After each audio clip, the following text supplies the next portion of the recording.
하나님 말씀 보도록 하겠습니다. 하나님 말씀은 디모데후서 3장 16절 17절 말씀. 디모데후서 3장 16절 17절 말씀. 신약성경 346조 다 찾으셨죠? 다 같이 읽습니다. 모든 성경은 하나님의 감동으로 된 것으로 교훈과 책망과 바르게 함과 의로 교육하기에 유익하니 이는 하나님의 사람으로 온전하게 하며 모든 선한 일을 행할 능력을 갖추게 하려 함이라. 아멘. 기도합니다. 하나님, 오늘 남유다 왕국의 멸망을 보면서 우리가 하나님 앞에 어떤 믿음의 태도를 가지고 살아야 되는지 귀한 깨달음을 얻게 하여 주옵소서. 예수님 이름으로 기도드렸습니다. 아멘. 할렐루야. 우리 옆 사람하고 인사합니다. 더운데 어떻게 잘 지내셨습니까?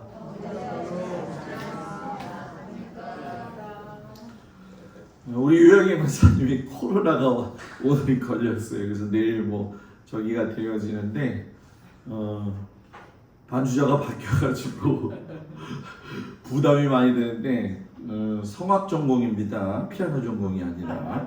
그러니까 유념하시고 그냥 이렇게 잘 아무래도 다음 주 수요일까지는 그대로 진행이 돼야 될 것 같아요. 자, 우리 다 같이 따라서 해볼까요? 성경이 인생의 답이다. 성경이 인생의 답이다. 아멘.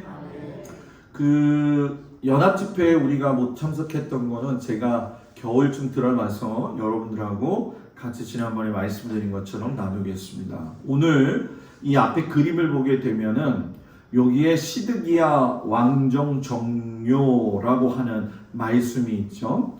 우리가 모세오경서부터 시작해가지고 왕정 500년의 마지막인 시드기야 왕정 종료가 되어지는 게 오늘 말씀입니다. 여기까지 왔네요. 그죠? 참 많이 왔어요. 그죠? 수고하는 여러분들한테 감사하고 혹여나 또 한 번 묻지만은 1인 1년 1독 성경 순서에 따라서 여러분들이 잘 따라오시기를 주의 이름으로 부탁을 드립니다. 오늘 우리가 볼 말씀은 남유다의 멸망에 대해서 이야기를 할 거예요. 그리고 다음 주에는 남유다가 멸망을 해가지고 바벨론에 붙잡혀가서 70년의 징계를 받으면서 하나님께서 무엇을 준비하게 하셨는가. 그리고 24가에 들어가서는 보게 되면은 재건 세대들에 대해서 역대기에 보게 되면 다시 열왕기상하를 보는 듯한 눈을 좀 보게 될 겁니다. 그래서 오늘 이 말씀 가운데 보면은 왕정 총결산이다라고 이야기를 했는데 왜 왕정 총결산이냐 하면은 요시야 왕이 두 번의 종교 개혁이 되어졌었는데 그 시작과 배경도 보아야 되겠지만 남유다에서 당시에 활동하고 있었던 선지자들이 스바냐 선지자, 하박국 선지자, 나움 선지자게 되어지는데 이때에 이 남유다가 마지막 때를 맞이하면서 예레미야 선지자가 등장을 하게 되어지고 또 이 왕정이 완전히 멸망하면서 우리가 예레미야의 70년의 은혜가 또 무엇인지를 좀 한번 알아봤으면 좋겠어요. 그래서 남유다 멸망에 보게 되면 조금 전에 이야기했던 왕정 총결산의 이야기, 그리고 스바냐와 렘넌트 이렇게. 근데 이 렘넌트라고 하는 건 이따 좀 이야기하겠지만 조금 좀 악용되어지는 경우가 좀 있어요. 그리고 남유다를 멸망시키는 과정 속에서 열강들이 사용되어지는데 그 속에서 열강들이 사용되어졌어도 또 그들이 멸망을 해요. 그래서 그걸 보면서 하박국 선지자가 왜 하나님 우리가 이런 고통을 당해야 됩니까? 이런 질문을 하게 되어지죠. 그리고 요나가 아수르를 구원시키는 일에 등장을 했다고 한다면 나훔은 아수르의 멸망을 예언하는 이야기가 남유다 왕국 마지막에 나옵니다. 그리고 요엘이 왜 중요하냐면 요엘 선지자가 예수님이 다시 이 세상에 올 때에 일어날 징조들을 갖다가 말씀하신 것이 연결이 되어져요. 북이스라엘이 멸망을 했죠. 그리고 150년이 지나가지고 남유다가 멸망을 해요. 여러분 150년의 세월이었다고 한다면 적어도 우리가 한 세대를 한 50년만 잡아도 3세대가 지나가는 건데 3세대가 지나가는 과정 속에서 멸망했을 때에 사람들이 인식해야 될 게 뭐냐면 왜 북이스라엘이 멸망했는지를 봐야 되는 거죠. 그죠? 우리가 신앙생활 할 적에 어떤 사건이 딱 있다 그러면 그게 왜 일어났지? 그걸 볼 줄 알아야 돼요. 그래야지만이 두 번 실수 안 하게 되어지는데 남유다는 되풀이하고 말았다는 거죠. 남유다가 멸망한 거는 사사기 시대부터 시작되어졌다가 사무엘이 사울을 삼으면서 시작되어진 왕정 시대가 두 갈래로 나눠졌다가 완전히 남유다도 사라지고 이제 북이스라엘도 여러분 뭐예요? 사라진 거죠. 그러니까 역사상 줄거리로 보게 되어진다고 한다면 형태는 다르지만 사울 이전 시대로 뭐예요? 다시 돌아갔다라고 이야기할 수 있는 거죠. 그러면 하나님이 이 왕정 시대를 갖다가 마무리하시면서 우리에게 가르쳐주고 싶으신 것은 뭐냐 하면 그것 봐 너희들이 말한 대로 왕정 제도 해가지고선 결과적으로 좋은 게 무엇이었니? 질문하시는 거죠. 왕정 정치가 없어져도 하나님의 나라의 경영은 누가 하신다? 하나님이 하신다는 거죠. 그러나 이거를 또 왕이 다 죽었네, 왕정이 끝났네 라고 거기에다가 초점을 맞추는 사람은 야, 나라가 없어졌네 이렇게 생각할 수 있어요. 그러나 반대로 생각하면 하나님은 하나님의 나라를 세우기 위해서 기회를 한 번 더 주시는 거죠. 그러니까 하나님은 왕정시대가 마무리되면서 우리에게 교훈하시는 게 뭐냐? 이 세상의 나라는 특별히 제사장 나라는 하나님의 왕정 정치로 하는 것이 옳다라는 얘기예요. 교회도 그렇고 뭐 나라도 마찬가지고 가정도 마찬가지겠지만 뭐 집에서는 여러분들이 부모의 역할도 해야 되고 또 교회에서는 직분자의 역할도 해야 되고 뭐 저도 마찬가지 아니겠어요? 그런데 그런 모든 상황 속에서 제일 중요한 건 뭐냐? 내 인생을 지금까지 이끌고 오신 것은 하나님이시다. 그리고 그 하나님 한 분만으로도 만족스러워야 된다. 여러분 만족스럽기를 축복합니다. 그래서 이 남유다가 멸망하는 것은 하나님의 징계인 것처럼 보이지만 동시에 하나님께서 새 언약을 시작하는 출발점이 되어지기도 해요. 그래서 남유다의 멸망에는 두 나라가 나오죠. 공간이 예루살렘 수도가 나올 것이고 아수르의 수도 니누에가 나오실 거고 그리고 주요 인물의 선지자는 스바냐, 하박국, 나훔, 요엘. 우리가 아마 많이 들었으면서도 실상은 내용을 잘 파악하지 못하는 그런 내용들일 거예요. 자, 500년을 결산하면서 우리가 좀 알아야 될 건 뭐냐면 왕정이 시작되어질 적에 사사시대가 마무리되면서 사무엘이 눈물을 흘렸잖아요. 그죠? 왜? 저들이 자기를 버린 줄 알고. 그런데 누구를 버렸어요? 하나님을 버렸죠. 그런데 왕정의 마지막 다음 주에 예레미야가 많은 눈물을 흘립니다. 그때 그 눈물 흘릴 것을 이야기하면서 뭐라고 이야기하냐면 내 배에 창자가 끊어지는 아픔을 느꼈다라고 이야기를 하거든요. 시작도 눈물로 시작했는데 마지막도 여러분 뭐예요? 눈물로 끝나게 되어졌다는 거죠. 그래서 이 왕정이 결국은 시작이 되어지면서 심판을 받는 거예요. 사사시대 때에 이 시작되어진 왕정의 심판이 스바냐 하박국 나온 요엘 선지자들은 북이스라엘 멸망 후에 남유다로 보내져 가지고 하나님의 통치권을 강조한 것을 계속 이야기했고, 예레미야하고 오바댜 선지자는 예레미야 같은 경우는 바벨론이 징계받을 거다. 여러분 생각해 보세요. 바벨론에 의해서 남유다 왕국이 멸망이 됐잖아요. 그런데 사용되어진 바벨론도 또 하나님 앞에 징계를 받아요. 그러니까 항상 그렇지만 하나님의 백성들을 이렇게 상관관계 속에서 보게 되면 이 이스라엘하고 엮인 나라들은 다 망했어요. 애굽도 망했고, 그죠? 아수르도 망했고, 바벨론도 망했고, 페르시아도 망했고, 그 다음에 로마도 망했고, 한참 나치 문제로 독일 군들이 히틀러가 엄청나게 문제를 일으켰는데 완전히 사라지게 되어진 거죠. 그리고 오바댜 선지자는 끝에 왜 갑자기 등장을 하냐면, 뜬금없이 하나님이 갑자기 오바댜를 통해서는 에돔의 멸망을 예고하세요. 그러면 이게 왜 에돔이 나오지?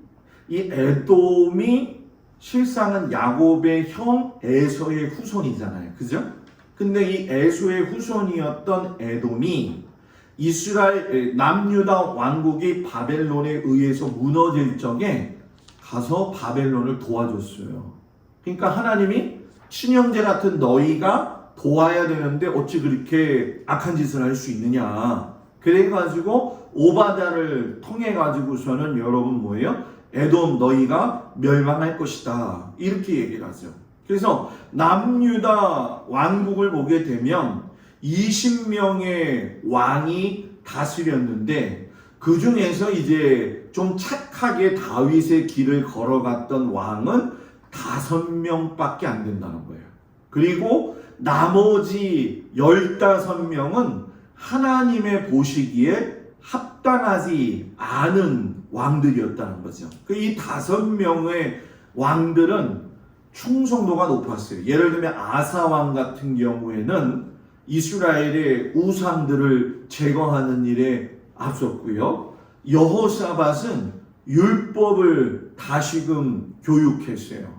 요아스는 하나님의 언약을 확인하고 다시 갱신을 했고, 히스기야는 지난주에 말씀을 드렸지만 우리가 출애굽 시대 이후에 보게 되면 사사시대를 거치면서도 유월절이 제대로 지켜지지 않았었는데 유월절을 회복시켰죠. 그리고 요시야가 그걸 또 계승해 가지고서는 유월절을 지키게 되어진 거예요. 그래서 큰 틀에서 보면 이 5명의 왕 때문에 남유다 왕국은 살 수 있었던 거예요. 실상 이 15명의 왕들의 입장에서 보게 되어지면 상당히 하나님이 구원할 만한 그런 값어치는 없었어요. 그러나 요 5명 때문에 이스라엘 백성을 사시게 하셨다는 거죠. 그러면 여기서 중요한 게 있죠. 나 하나만 잘해도요 하나님이 기뻐하신다는 거예요. 별로 나 하나만 잘해도, 나 하나만 하나님이 기뻐하시더라도. 우리 동막교회도 마찬가지잖아요. 세대별로 권사님들이 살아오시면서 이 교회를 지켰잖아요. 그죠? 안 지켰어요? 묻는 거예요, 제가. 좀 어떻게 보면 심각한 얘기일 수도 있고요. 어떻게 보면 좀 전곡을 찌르는 얘기도 있을 수 있는데, 이 다윗의 길과 여로보암의 길이 있는 것처럼 동막교회도 동막의 역사 가운데서 보면은 다윗의 길을 걸어갔던 사람들도 있을 것이고 여로보암의 길도 걸어갔을 수 있는 사람도 있었다는 거예요. 그런데 중요한 건 뭐냐? 그렇게 부족하고 그렇게 안 좋은 일이 있어도 하나님이 동막교회를 지키시고 인도한 건 그래도 자리 지키면서 주님의 일을 감당한 여러분들, 여러분들 때문에 하나님이 기뻐하시는 거예요. 그래서 자기 자리 지키는 게 중요한 거예요. 유권사님이 저한테 문자 왔어요. 목사님, 내일 결과 나온대요. 보리쌀 왔으니까 보리쌀 가져갈 사람은 보리쌀 가져가라고 해주시고, 저는 예배 드리러 가고 싶은데 오늘 예배 드리시는 분은 좋겠네요. 좋아요? 여러분들은 좋아요? 유권사님은 오고 싶어도 못 오니까 그때 보리쌀 가져갈 사람 보리쌀 가져가세요. 나가면서 김영옥 권사님이 좀 도와주시기 바랍니다. 그래서 이 다윗의 길과 여로보암의 길을 여러분들이 성경을 읽으면 이건 절대 잊어먹지 말아야 돼요. 왜냐하면 이스라엘의 멸망, 흥망을 나눈 사건이기 때문에 다윗의 길을 간다라고 하는 건 제사장 나라로서의 삶을 사는 건데, 그 중에 하나가 뭐냐? 하나님과의 관계예요. 하나님께 회개하면 하나님은 뭐예요? 용서하신다. 그래서 회개를 잘해야 돼요. 이 회개를 잘하는 게 아니라 회개, 눈물 어린 회개를 잘해야 돼요. 그러면 하나님의 용서를 경험한 사람은 하나님의 사랑을 알기 때문에 이웃과의 사이에서의 나눔도 기쁘다는 거죠. 교회가 오는 게 성도들 만나서 기뻐서 오는 것도 있어야 돼요.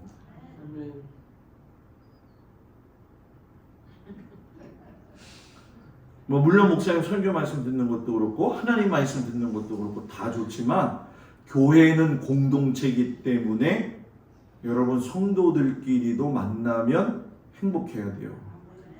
그래서 제가 여러분들한테 좀 그런 얘기 하잖아요. 권사님이라고 해야지. 누나, 언니 하지 말라는 이유가 뭐냐면, 너무 허물없이 지내다 보면은 그게 안 돼. 그게 결정적인 순간에 가서 처음에는 자기가 기분 좋으니까 저기서 언니라고 해도 뭐 괜찮아. 근데 내가 기분이 좀 나쁜데 언니라고 하는 소리가 귀에 거슬릴 때가 있을까요, 없을까요? 있어요, 여러분. 더군다나 우리 같이 시골은 여러분 뭡니까? 혈통 관계가 있잖아요, 그죠? 난 지금도 잘 모르겠어. 뭐 권사님하고 뭐 할머니가 되고 뭐가 되고, 그거는 머리 쓰면 너무 아플 것 같아. 중요한 건 뭐냐면, 그래도 권사님, 집사님 부르시는 게 좋다. 아멘. 그리고 민족 간의 평화. 하나님 나라는 다른 나라 사람들을 핍박하지 않아요. 다시 말하면 억울하게 행하지 않는다는 거죠. 그런데 여로보암의 길은 반대로 레위 자손이 아닌 사람으로 제사장을 삼으면서 예배 형틀과 질서가 완전히 무너졌죠. 그리고 예배 장소가 변경이 되어지면서 단과 베델에 금송아지를 세우는데, 이 금송아지의 문제는 실상 출애굽서부터 계속 나왔던 것이고, 우리가 사사시대 때도 보게 되면은 그 앙금처럼 남아져 있는 거예요. 여러분, 그 시궁창 물 이렇게 흘러가는데 보게 되면은 겉에 위에서 이렇게 쭉 보면, 저도 마찬가지인데 어렸을 때 보면은 위에는 이렇게 맑게 지나가잖아요. 그런데 돌 한번 집어 던지면 어때요? 시커먼 게 올라오잖아요. 그죠? 쓴물, 안 좋은 거. 이게 전체 이스라엘 백성들 사이에 숨겨져 있는 죄악상이었다는 거예요. 그러니까 예수 믿는 우리들에게도 우상이라고 하는 것은 눈에 보이는 것만을 이야기하는 건 아니라는 거죠. 그리고 절기 변경, 다시 말하면 하나님 말씀대로 지키지 않고 내 마음대로 내가 복음된 사람들을 이야기하는 거예요. 그래서 아까 그 5명의 왕들을 갖다가 여기서는 조금 좀 자세하게 이야기했는데, 3대 왕의 아사는 아세라 우상. 이 아세라 우상은 음욕과 탐욕의 우상이에요. 그리고 이걸 무지하게 좋아했던 자기 모친까지도 폐위를 시켰던 왕이죠. 여호사밧, 산당은 어디 가든지 있는, 쉽게 얘기하면은 세워져 있는 당을 이야기하는 거예요. 우리 옛날에 어렸을 때 보면 뭐 우리 권사님들 그렇지만 집 이렇게 동네마다 하나씩 그 뭐 있잖아요, 그죠? 그 조그만 집, 그 뭐 당인가요? 에? 성황당 맞아, 성황당. 그래가지고 무슨 때만 되면은 거기다 이렇게 밧줄 이렇게 새끼 줄 긋고서 뭐 막 그랬었잖아요, 그죠? 그런 게 즐비했다는 거예요, 이스라엘 나라에. 그래서 그때 제사장 레인들을 갖다가 회복시켜가지고서는 율법을 가르치겠다는 거. 요아스는 성전을 수리하고 우상을 제거하고 언약을 갱신하는데 성전 수리하는 것도 굉장히 중요하다. 성전 수리하는 거. 성전 수리 작년에 진짜 많이 했죠. 그죠? 성전 수리하는 거. 이거 굉장히 중요한 겁니다. 이게 왜냐하면 그 성전만 수리하기 위해서라도 하나님 앞에 예물을 드려가지고 당시에 성전을 수리한 경우도 있거든요. 히스기야 13대 왕은 북쪽의 이스라엘 백성까지 초청해서 유월절 지켰다. 완전 회복. 요시야 왕 금송아지 우상을 없애고 율법책을 발견한 다음에 성경 통독을 했다. 읽어버렸죠. 그래서 선포를 했어요. 그래서 이 말씀을 보게 되어지면 우리가 느끼지만 히스기야나 요시야가 했던 것 중에서 제일 잘한 게 뭐 했다고요? 유월절 회복. 그죠?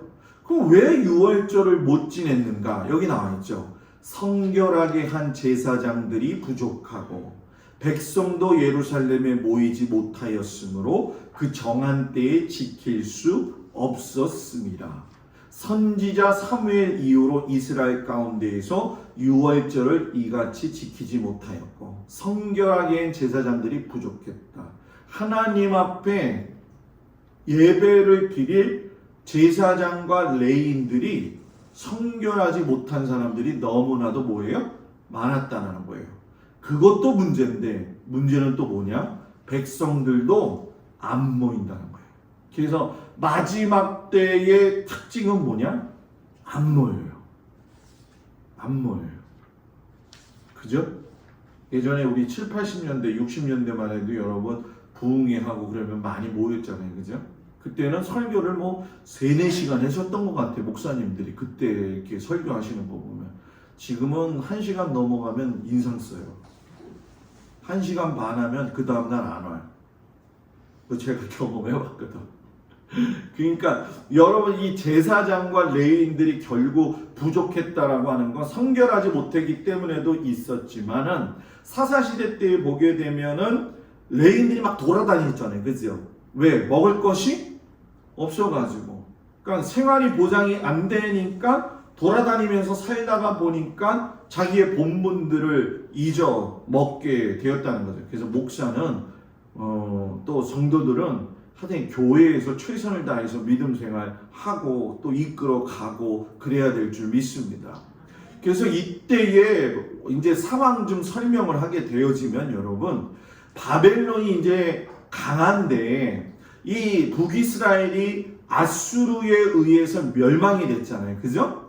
남유다가 150년 후에 멸망할 적에 바벨론이 팽창하고 있는 거예요. 팽창하면서 아수르를 무너뜨리면서 애굽 느고 왕이 아수르를 향하면서 바벨론을 공격하려고 준비를 하고 있었는데 남유다의 그 요시야 왕이 이 무깃도에서 애굽 왕 바로 느고하고 싸움을 한 거예요. 근데 느고 왕이 뭐라고 이야기하냐면 싸우지 마. 우리랑 싸우면 너희는 져. 그러니까 바벨론으로 우리가 올라가서 바벨론을 쳐야 돼. 왜? 바벨론이 신흥 강국으로 올라오니까 이걸 처리해야 될 상황이었잖아요. 그죠? 그러니까 이거를 급하게 가는데 요시야 왕이 가로막으니까 무깃도에서 전투가 이루어지게 되어지고 그 무깃도에서 요시야 왕이 죽게 돼요. 그러면서 늦게 올라가서 갈그미스라고 하는 곳에 전투가 벌어졌는데 여러분 전열을 오면서 썼잖아요. 그죠? 애굽이. 그러니까 느부갓네살 왕에게 완전 패배를 합니다. 그리고 그 이후에 애굽은 강화 조약을 맺어요. 여기 강화 말고 광화조약. 그래가지고선 앞으로 애굽은 어떠한 경우에도 군사행위도 할 수 없고 무역행위도 할 수 없다. 못을 박으면서 바벨론이 축 치고 올라온 거죠. 그때에 스바냐가 이제 사역을 하면서 히스기야 왕의 후손이었는데 이 사람 사회적 신분이 좀 높은 사람이었어요. 뜻이 뭐냐면 여호와께서 보호하시는 자. 이 스바냐 선지자가 여호와의 날을 선포하게 되면서 렘넌트가 있다. 이 렘넌트가 어떤 일 이후에 남겨진 사람, 남은 자 이런 뜻이거든요. 혹시 권사님들, 장로님들 렘넌트라는 단어 어디서 들어본 적 있어요? 안 들어봤어요? 그 렘넌트라고 하는 단어를 쓰는 것이 이단에서 쓰잖아요. 그 성락교회를 위주로 해가지고 있는 구원파. 그래서 이 구원파 계열 가운데에서도 렘넌트라는 단어를 많이 써요. 그래서 자기네들이 남은 자이기 때문에. 그래서 제가 갈보리 교회에 있을 적에 그 교회를 인수할 적에도 그 교회가 원래 2단이 가지고 있었어요. 그 2단이 렘넌트를 사용하는 구원파였죠. 그래서 거기서 그거를 취해가지고 했는데 뭐 그 사람들 보니까 자기네만 남은 자다. 근데 이상하죠. 왜 자기들만 남았다 그러지? 꼭 2단들은 14만 4천 명도 자기네라고 얘기하고 올라갈 사람도 자기네라고 이야기한단 말이에요. 근데 이것이 과해석도 되어지지만 문제가 좀 큰 거죠. 그래서 이 성경에 보면 물론 남은 자들이 있어요. 예를 들면 가나안 정탐을 했을 적에 남은 자 2명이 있죠. 누구죠? 여호수아하고 갈렙. 여호수아하고 갈렙. 자, 여기서 한번 물어볼게요. 가나안 땅에 들어갈 때에 여호수아하고 갈렙이 들어가면은 여호수아는 어떤 의미가 있고 갈렙은 어떤 의미가 있을까요? 둘이 친구예요, 목사님. 그게 아니죠.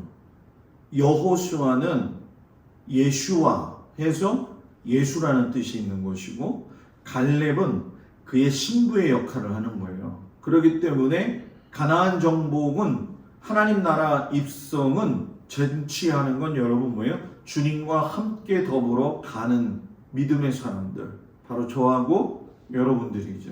이것이 연결되어져 있다라고 하는 거죠. 근데 문제가 생겼어요. 하박국이 아니 도대체 남유다 왕국을 멸망시키는 그 하나님이 아무 말씀도 안 하시니까 5가지 질문을 해요. 내가 부르짖어도 주께서 듣지 아니하십니까? 왜 침묵하십니까? 우리도 기도하다 보면은 내 삶에 하나님이 침묵하시고 계실 때가 있잖아요. 그죠?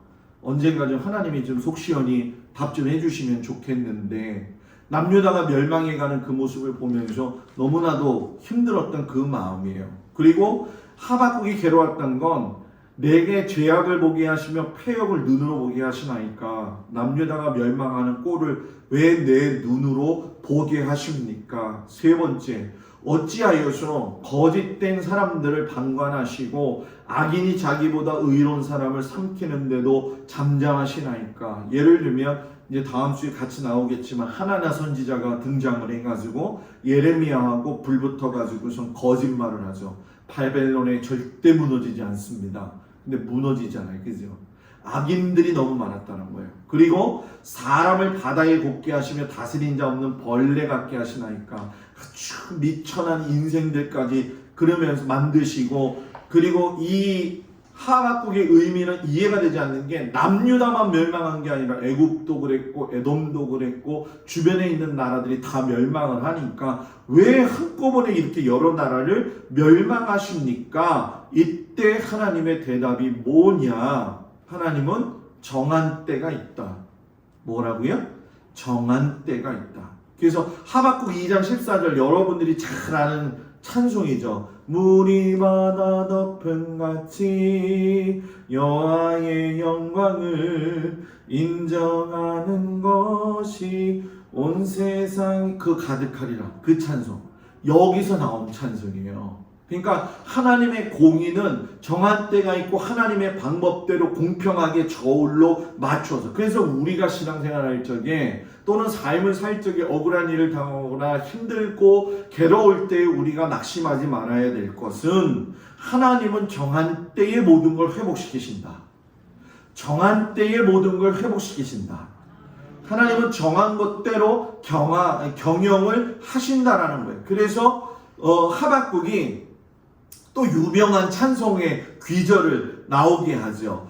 무화과 나무가 무성하지 못하며 포도나무의 열매가 없으며 감람나무에 소출이 없어.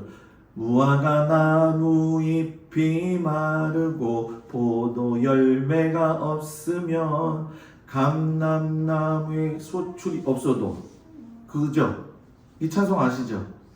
이 찬송을 바로 하박국에서 따갖고 오게 된 거예요. 그러니까 하나님을 믿는 사람은 하나님을 믿음으로 하나님을 기쁘게 하는 거다. 그래서 여러분 우리가 히브리서 11장 6절에 보면 믿음이 없이는 하나님을 기쁘시게 못하나니. 여러분 믿음이라고 하는 건 추상적인 개념이 아니에요. 그 뒤에 보게 되면 뭐라고 이야기하냐면 하나님께 나아가는 자는 하나님께서 살아계신 것과 그가 자기를 찾는 자들에게 상 주시는 이심을 믿어야 할지니라. 이것이 믿음이라는 거죠. 저와 여러분들에게 그런 믿음이 있기를 축복합니다. 그리고 이제 그 동시대에 나훔이 이제 나오면서 이 바벨론에 의해서 아수르가 멸망되어질 적에 실상 여러분 우리는 요나서를 통해 가지고 니누에에 보내셨잖아요. 그죠? 물고기 뱃속에 들어갔다가 토해내어지니까는 니누에로 가게 돼가지고 회개하세요 회개하세요 하고선 좋았었는데, 나훔은 그때 그 이후에 변화되지 않았던 아수르를 갖다가 하나님이 심판할 거다. 무엇으로? 물로. 그래가지고 티그리스 강이 범람하면서 2500년 동안 땅 속에 숨겨져 있었어요. 그러니까 완전히 갇혀 있었다는 거죠. 그래서 여기 보면 1849년에 발견되어졌는데 6m 모래 아래 2500년간 땅 속에 묻혀있던 도시가 아수르 도시예요. 하나님이 이걸 가지고 많은 사람들이 문제 제기를 했어요. 왜? 아수르라고 한 나라가 있었는지 없었는지 보려면 터가 있어야 되는데 터가 없잖아요. 그러니까 이거 성경이 거짓말 아니냐 그랬는데 하나님은 또 정확한 때에 뭐예요? 정확한 방법으로 아수르를 드러내게 하셨다라는 거죠. 그래서 이 나훔을 보게 되면서 느낄 수 있는 건 결국 여러분 나훔의 이야기는 아수르의 멸망을 이야기하는 게 아니라 바벨론이 멸망할 것을, 등장할 것을 이야기하시는 거죠. 그러면서 요엘이 똑같은 그 시대의 선지자로서 등장을 하게 되는데, 이 요엘이 여러분 예수님이 사용하셨던 말씀이 바로 무엇이냐면, 여러분들도 많이 들으셨겠지만은 요엘이 마지막 때가 되어지며 늙은이들이 꿈을 꾸며 젊은이들이 뭐예요? 환상을 보며, 그 찬양도 있잖아요. 그죠? 이것이 요엘에서 나온 거거든요. 그래서 너희가 지금 이렇게 멸망하지만 결국은 마지막 때에 누구든지 여호와의 이름을 부르는 자는 구원을 얻게 될 것이다. 예수님이 오시는 그날에 여호와의 이름을 부르는 사람은, 예수 그리스도의 이름을 부르는 사람은 구원을 뭐예요? 얻게 될 것이다. 그런데 문제는 뭐냐? 회개하라. 근데 회개를 하는데 어떤 회개를 하냐면은, 옛날 이스라엘 사람들은 회개하면은 옷을 찢었어요. 옷을 푹 찢어가지고 뭐 머리도 밀기도 하고 죄를 갖다 뒤집어 쓰기도 하는데, 이 성경 곳곳에 보면 나와 있잖아요. 야곱 같은 경우 요셉이 죽었다는 소식을 들었을 때 옷을 찢었고, 아론의 아들 나답과 아비후가 죽었을 때에도 아론에게 형 옷 찢지 마, 슬픈 기색하지 마. 왜? 하나님께서 이건 교훈이 있기 때문에 그런 거야. 갈렙, 10명의 정탐 보고 후에 너무 화가 나가지고 자기 옷 찢었어요. 여호수아 아이성 전투 때 실패하고서는 옷을 찢고 머리에 티끌을 재를 갖다 뒤집어 썼다는 거예요. 다윗 사울의 전사 소식을 듣고 옷을 찢고 울며 금식했다. 그러니까 옷을 찢는 건 굉장한 회개의 모습인데 하나님이 가만히 이렇게 보시니까 뭐냐, 야 니들은 너무 옷을 자주 찢는다 이거예요. 진짜 찢어야 될 건 어딘데? 마음을 찢어야 되는데. 응? 아 목사님 나 오늘 회개할 거예요. 옷 푹 찢고 집에 가서 뭐 잘못했다고 푹 찢고 옷만 찢어갖고 버리면 뭐하냐는 거예요. 하나님은 무엇을 찢어라? 마음을 찢어라. 마음을. 그래서 마음의 할례를 받아야 되는 게 중요하다는 거예요. 이스라엘 백성들은 육신의 할례를 받은 것만 좋아할 뿐인데 실상은 어디의 할례를 받아라? 마음의 할례를 받아라. 오늘 이 시대에 필요한 건 마음의 할례가 필요하다라는 거예요. 그래서 아까 요엘서 아까 얘기했던 것 재림과 표적 때 이 요엘서에 그대로 나와요. 요엘을 통하여 말씀하신 것이니 하나님이 말씀하시기를 말세에 내가 내 영을 모든 육체에 부어주리니 너희의 자녀들은 예언할 것이요 너희의 젊은이들은 환상을 보고 너희의 늙은이들은 꿈을 꾸리라. 그때 내가 내 영을 내 남종과 여종들에게 부어주리니 그들이 예언할 것이요 또 내가 위로 하늘에서는 기사를 아래로 땅에서는 징조를 베풀리니 곧 피와 불과 연기로다. 주의 크고 영화로운 날이 이르기 전에 해가 변하여 어두워지고 달이 변하여 피가 되리라. 누구든지 주의 이름을 부르는 자는 구원을 받으리라. 그래서 이 어두워지고 달이 변하여 피가 되리라 해가지고서는 블러드 문 해가지고서는 유대인의 랍비이면서 신학자인 마크 필즈 목사님이라든가 하는 분들은 이 핏빛 물들인 이 달에 대한 연구만 해요. 연구만 해요.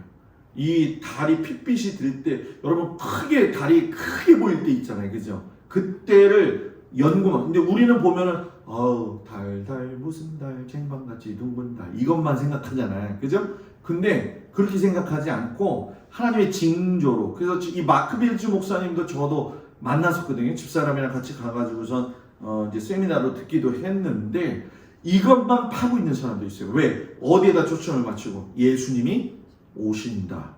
예수님이 오신다. 여러 가지 징조들이 있어요. 그래서 여러분들이 뭐 유튜브에 보면은 뭐 여러 종류의 이런 난무하는 것들이 굉장히 많습니다. 근데 관심이 조금 있는 사람은 마크 빌츠라고 하는 목사님의 블러드 문 이거를 찾아서 한번 들어보시면 전혀 새로운 관점의 유대인의 신앙, 이 재림 신앙 사상을 보게 돼요. 이거는 제가 아직 여러분들한테 안 가르치고 있어요. 왜냐하면 아직 거기까지는 우리가 나아가기가 좀 어렵기 때문에. 그래서 여러분 사도 바울도 결국은 누구든지 주의 이름을 부르는 자는 여러분 뭐예요? 구원을 받으리라. 여러분 북이스라엘의 멸망을 보면서 그리고 여기서 오늘 남유다가 멸망하면서 느낄 수 있는 중요한 교훈은 뭐냐? 150년이라고 하는 시간을 허비함으로 인해서 결국 레위기에서 이야기했던 너희들이 순종하지 아니하면 나라의 경제권, 정치권, 물권을 다 뺏어간다라고 하는 걸 실천적으로 그들이 다 경험을 한 거죠. 그리고 그렇게 망하게 되어지고 결국은 완전히 없어지는 것 같지만 진짜 뿌리가 남아있는 모퉁이 정도 돌 정도 된 뭡니까? 그 뿌리만 남아있는 구루터기의 모습처럼 남아있는 유대인들이 지금은 이스라엘이라고 하는 나라로 나갔잖아요. 그러니까 이 성경을 보면 하나님의 역사가 무지무지하게 크구나 하는 것을 느낄 수가 있는 거죠. 그러니까 이런 시대 속에서 저와 여러분이 예수를 믿는 것은 굉장히 큰 은총이죠. 옛날 같았으면 여러분과 저는 이방인이었기 때문에 예수를 믿을 수가 없는 거죠. 그래서 누구든지 사도 바울의 말씀처럼 우리 주 예수 그리스도의 이름을 부르면 뭐예요? 구원을 받는다. 그래서 요한복음 3장 16절의 말씀처럼 저와 여러분이 예수 믿고 구원받았다라고 하는 그 사실, 남유다의 멸망, 북이스라엘 멸망에는 결코 우연이 없었구나 하는 걸 깨닫고 우리 모든 성도들이 시간을 허비하지 않고 남유다처럼 전철을 밟지 않고 살아가는 은혜가 있기를 주의 이름으로 축복을 드립니다. 기도하겠습니다. 하나님, 북이스라엘의 멸망을 보고도 그 후에 주어진 150년의 시간을 허비함으로 인해서 결국은 아버지 말씀에 자기 자신을 비추어 보지 못하고 멸망한 그 남유다의 모습을 우리가 다시금 깨우칠 수 있는 은혜 주시기를 간절히 원합니다. 옷을 찢지 말고 마음을 찢으며 살 수 있는 저희들 되어지도록 인도하여 주옵소서. 예수님 이름으로 기도합니다. 아멘.